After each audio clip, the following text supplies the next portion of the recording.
Imagine कीजिए war चल रहा है और इंटरनेट बंद है। आप देश छोड़ के जा नहीं सकते।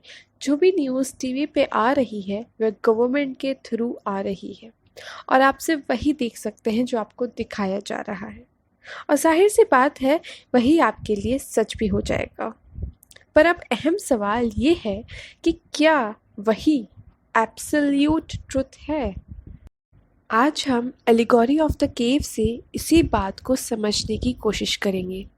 पर उससे पहले मैं आपको एलिगोरी का मतलब समझा दूँ। एलिगोरी का मतलब होता है कि किसी भी आइडिया को art, story, drawing, picture, movie से रिप्रेजेंट करना। और एलिगोरी ऑफ द केव में कौन से आइडिया को रिप्रेजेंट किया गया है, चलिए जानते हैं। एलिगोरी ऑफ द केव प्लेटो की लिखी द रिपब्लिक किताब का एक पार्ट है, 7th बुक है, जिसे डायलॉग फॉर्म में लिखा गया है, जिसमें मेन स्पीकर सॉक्रेट्स है और लिसनर ग्लॉकून। सॉक्रेट्स ग्लॉकून को एक गुफा इमेजिन करने को कहते हैं, एक अंडरग्राउंड केव जहां लोग अपने जन्म से ही कैदी की तरह रहते हैं। उनके पैर और गर्दन चेन से बंधे हुए हैं।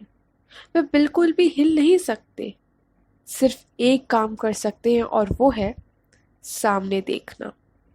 अब गुफा ऊपर से खुली हुई है और गुफा के अंदर आग जल रही है। आग और इन कैदियों के बीच में एक दीवार है और ये आग जो है एक शैडो क्रिएट करती है और वो शैडो इन कैदियों को अपने सामने वाली दीवार पे दिखती है।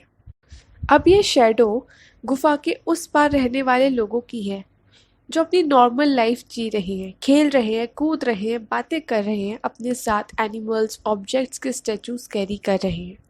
अब इन कैदियों को सिर्फ शैडोज दिखती हैं, तो ये शैडो को ही रियल मान लेते हैं, क्योंकि जाहिर सी बात है उन्होंने कभी अपने अलावा किसी और इंसान को देखा नहीं।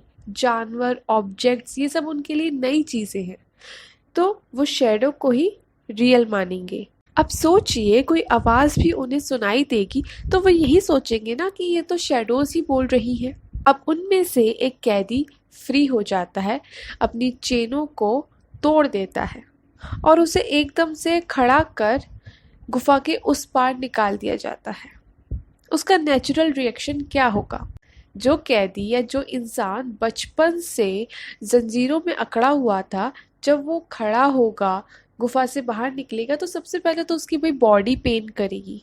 उसके बाद वो रोशनी जो उसने कभी देखी ही नहीं है, वो रोशनी भी उसे पेन करने लगेगी और उसे शैडोज जो रियल लगती थी, जब पता चलेगा ये सब तो सिर्फ एक इल्यूजन्स थी, तो ऑब्वियस सी बात है वो डरेगा, बिलीव नहीं करेगा, शायद वापस गुफा में जाने की कोशिश भी करे।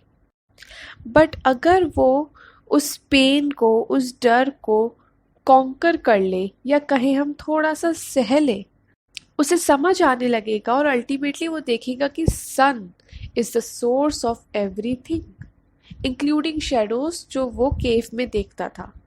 अब जब वो सूरज को देखेगा और ये सब रियलाइज करेगा, तो उसे अपने उन कैदी दोस्तों पे तरस आएगा जो कभी अंधेरे से बाहर आए ही नहीं।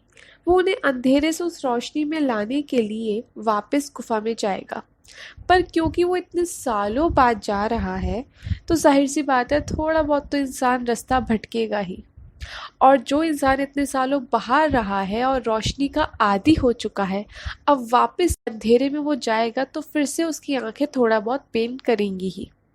ये देखकर कि उसकी आंखें पेन कर रही हैं, वो थोड़ा सा भटक रहा है, बाकी कैदी उस पर हंसते हैं, कहते हैं हो गया एडवेंचर, कर ली आंखें खराब, कर लिया टाइम वेस्ट। सपोज कीजिए अगर ये कैदी अपनी चेन से बंधे ना होते, तो वो उसकी ऐसी हालत देख के उसे पागल समझ के शायद उसको मार डालते, या हो सकता है उसको वापस अपने साथ फिर से वहाँ पे कैदी बना लेते। वो आउट ऑफ फियर या आउट ऑफ इग्नोरेंस उसी को मार देते।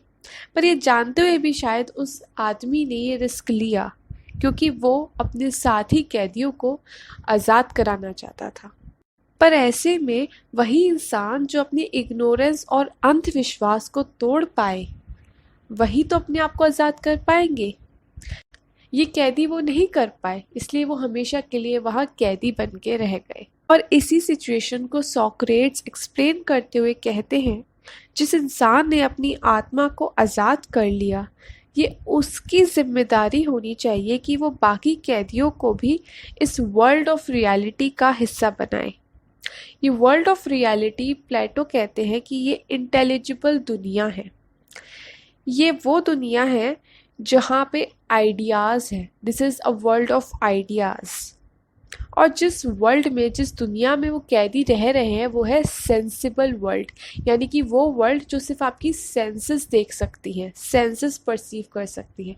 तो ये सेंसेस जो देख सकती हैं और जिसे सच मानती हैं, इनके अलावा भी एक वर्ल्ड है जिसे Plato world of ideas, world of reasoning, world of rationality कहते हैं। अब वापस हम उसी वॉर वाले सवाल पे आते हैं।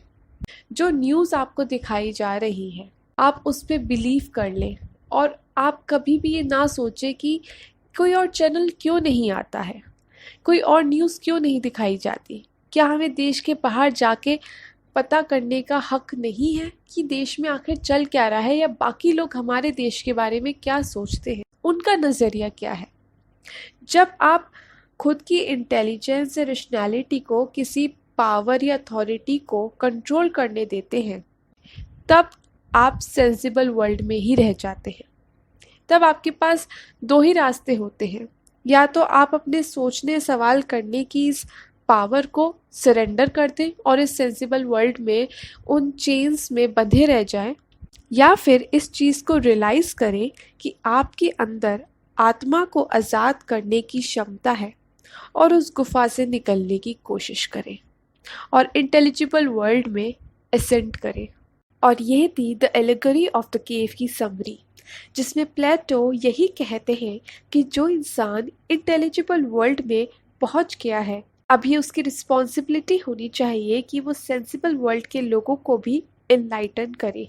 और ये सेंसिबल वर्ल्ड में रह रहे लोगों की रिस्पॉन्सिबिलिटी होनी चाहिए कि वो अपनी जंजीरों को तोड़कर उस लीडर को फॉलो करे, तभी दुनिया एक बेटर प्लेस बन पाएगी। अब इसके एग्जाम्पल्स हमें हमारे ही देश में देखने को मिलते हैं। बाबा नानक, गौतम बुद्ध, लॉर्ड महावीर, ये सब इंटेलिजिबल वर्ल्ड में जाते हैं और वहाँ जाकर रह नहीं जाते। वो इनलाइटमेंट गेन करने के बाद सर्मन्स देते हैं नीचे आके। नीचे यानी कि जो सेंसिबल वर्ल्ड में लोग हैं, यानी कि वो लोग जो अंधविश्वास, इग्नोरेंस और हिंसा से घिरे हुए हैं, इन लोगों को आज़ाद कराने के लिए सरमन्स देते हैं, प्रवचन देते हैं, उन्हें रिफॉर्म कराते हैं और रेशनैलिटी, स्पिरिचुअलिटी के पास ले जाते हैं। अब फटाफट से हम ये देख लेते हैं कि एलेगोरी ऑफ द केव में एलेगोरी थी क्या। स्क्रीन पे आपके सामने एक इमेज आ रही होगी। अब इसमें सबसे पहले हम देखते हैं मोस्ट पीपल। तो ये मोस्ट पीपल वही जो कैद हैं सेंसिबल वर्ल्ड में। ये ज़्यादातर 90% ऑफ द पीपल सोसाइटी के मोस्ट पीपल हैं। अब ये शेडोज़ देख रहे हैं, वही शेडोज़ जो इन्हें दिखाई जा रही हैं मीडिया के थ्रू। तो ये पीपल जो दिखा रहे हैं वो मीडिया है, और मीडिया ये किसके कहने पे दिखाएगी? ये पावर बिहाइंड द मीडिया यानी कि स्टेट के कहने पे, गवर्नमेंट्स के कहने पे दिखाई जा रही है, और ये वैसे ही दिखाई जाएगी जैसी स्टेट चाहेगी। ये ट्रुथ पार्शियल है या मिस इंटरप्रिटेटेड है, ये फॉल्स ट्रुथ है। अब इनमें से कुछ लोग होते हैं जो ट्रुथ सीकर्स होते हैं, जो बिलीव नहीं करते स्टेट पे, ब्लाइंड बिलीव नहीं करते, और वो जानना चाहते हैं खुद से कि सच क्या है, और वो बाहर निकल के रियल लाइफ देखते हैं। और जब वो रियल लाइफ देखते हैं तब वो वापस आते हैं और इन मोस्ट पीपल को अपने साथ आने के लिए इंस्पायर करते हैं। So this is all what the allegory of the cave is. I hope आपको इस समरी अच्छी लगी हो। ये मेरी पहली ट्राई थी। If you like it, please do subscribe my channel and leave a comment. Thank you, bye bye.